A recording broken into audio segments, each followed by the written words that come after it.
Ngayong araw mga guys, nandito na naman nga po tayo sa Batingan Coliseum para tunghayan at saksiyan itong napakagandang laban na to, semifinals, Cortez City versus Cuneji Dahoud. Sino kaya ang makakarating sa kanila dito sa finals at matatapatan ng flashlight? Si Andoy na ba ng Cuneji Dahoud o si Kagawad Jomar Ibanez pa din ng Cortez City? Kaya tara, samahan nyo na muna kami dito sa aming trip. Let's go!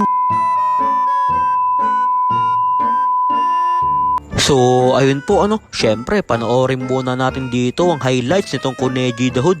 Grabing pasahan naman yun. Rivera for 3, ilista mo na. Na kay Melvin Binadas, sumabay pa si Kagawad Jomar, panis katuloy. Na kay Melvin Binadas na naman dito, pinanis na naman si Kagawad Jomar. At grabe naman talaga yung mga moves dito ni Melvin Binadas. Grabe naman, dinukot pa sa ilalim ng baul. Sabay nilabas na ang banana shot, ilista mo na. Na kay Ron Rivera na naman dito, tinira, ilista mo na. At hindi pa nakontento, nilayo pa yan ni Ron Rivera, sabay tinira ng 3, sabay na kay Kebs lumipad. Grabe naman to si Kebs, idol talaga.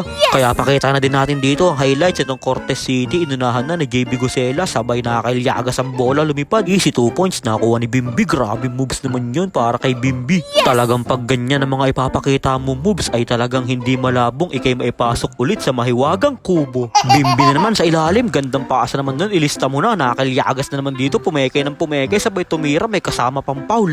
Na kay Super Indo dito, dire-diretso sa basket, at dito na nga nakahabol itong Cortez City dahil sa ginawa nila na puro 3 points. At eto nga yung bumuhay sa gabi na yan na si Adrian Bonao. Ayun, dalawang 3 points, kakapasok lang yan, hindi yan pumasok. First to fourth, pumasok yan, 50 seconds lang, nakadalawang 3 agad. 9 points nga ang lamang ng Cuneji, kaso lang nakadalawang 3 si Bonao, sabay naka 3 points pa si Llagas, kaya overtime tayo. Ito na, start na ng OT na kay James Garay, ilista mo na. At grabe nga itong laro na to, talagang inabot na nga yan ng 2:00 ng madaling araw. Kaya nung na-shoot ng Cortez City yung bola sa pangalawang overtime ay sabi ng mga referee at committee no count na daw dahil inaantok na sila. At ito na nga yung nangyari sa pangalawang overtime, dapat lamang na nga lang dito ng 2 ang Cuneji, sabay nakaagaw dyan si Adrian Bonao, nagmala step carry, hinagi sa 3 points, mintis lang siya pero nakuha ni Jomar, sabay tinira, basket. At ang sabi ng mga referee ay no count na daw pero nauna yung shoot bago i-buzzer, pero wala na daw talagang oras. Ayun ang sabi, ewan ko lang, sabi lang ni Arman. At dahil hindi nga maklaro ng ating mga referee at committee kung ano ba talagang nangyari, dahil wala pa namang instant replay dito sa Barangay Batingan.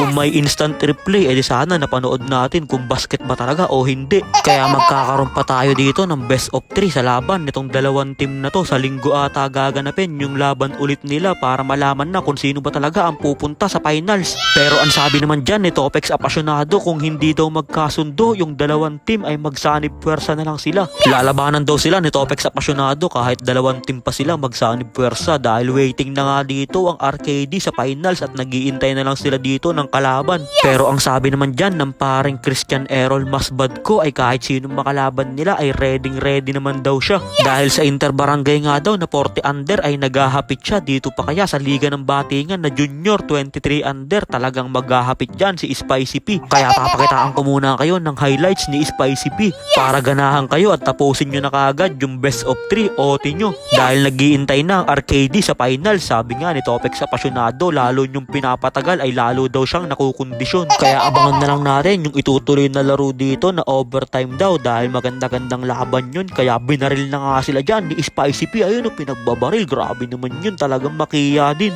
Takot naman kay Ate Jessa, panay baril-baril pa ng mga pag ganun-ganun. At abangan na lang natin dito kung sino ba ang papasok sa finals at makakalaban ng RKD. Kaya yun lang mga guys, maraming salamat nga po pala sa walang sawang pagsuporta at sa palaging panonood. I-follow nyo na si Ninin Vlogs para sa mga susunod pang vlogs. Mag-ingat din po kayo palagi. Bye bye!